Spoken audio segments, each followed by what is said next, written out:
Hi guys, Megan here. And Scott.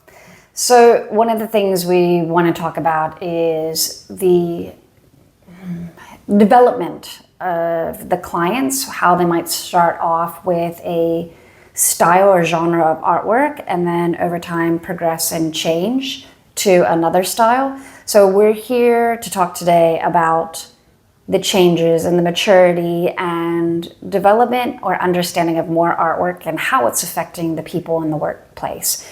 So Scott, have you seen some of our clients change since we've had them? 100%.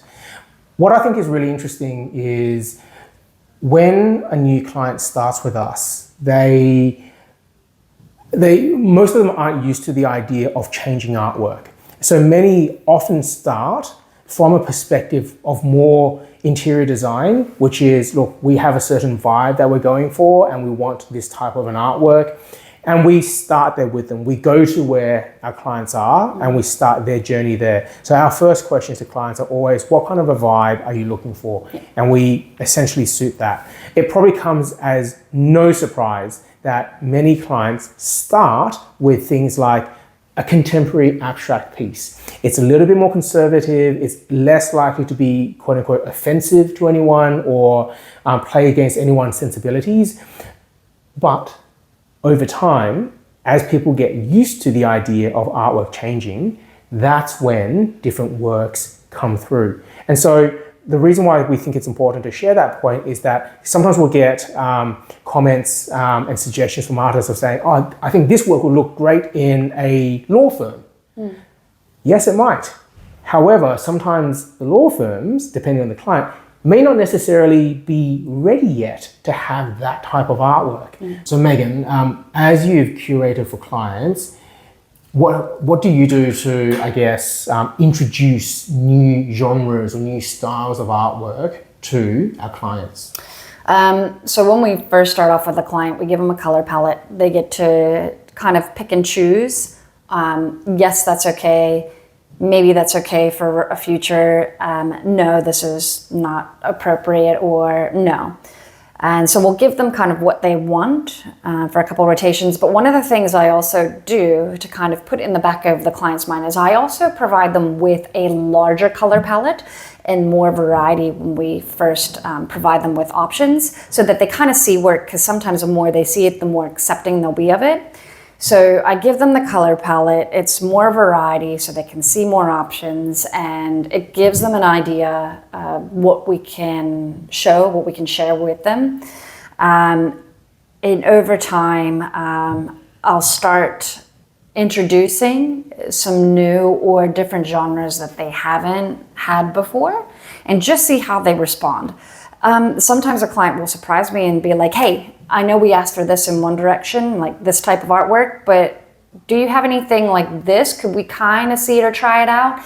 And I'll give them those options. And sometimes they go for it and sometimes they might hold off a bit. So it's kind of feeling the client and if they're willing to change immediately and experiment, or if it's going to be a slow progression. And sometimes I might have to give them some artwork quite a couple of times before they're like, okay, let's try it. Obviously, all artwork is office appropriate. I never push things that are strictly against our policy. So that in mind, that's how the artworks are chosen. I think what's the one point in there that I think is important is that on our platform, we have the ability for clients to be able to provide feedback and even be able to sort of nominate which pieces they'd like to see. But just because they didn't nominate a piece doesn't mean it's never shown there. I think this is to the point of the maturity of our clients, is that we have seen this sometimes dramatic shift where the first few rotations that we display, it's only, let's say, abstract, right? But then, and they've already said, no, we don't want, say, a landscape or an animal piece. And then Meghan includes that piece like, 3 rotations later, and they'll go for it, right? And so that speaks to their ongoing relationship to art through what we do. And I think a really actually important nuance here is that at present, ColourSpace has like 4,000 artworks on our platform. There's a lot on there. Clients don't see all that. Then they're not. We don't give them here. Have 4,000. Take your time. You know, we actually do. They'd just be too overwhelmed.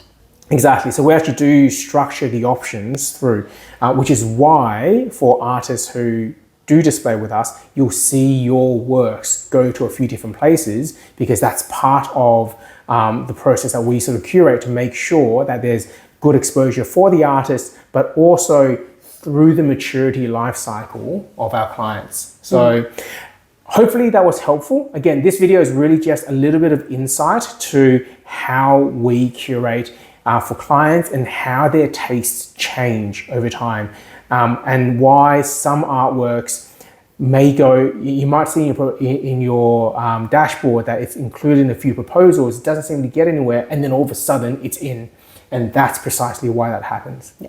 Hopefully that was helpful. If you have any other questions, please drop us a message and we'll include them in future videos. Thank you.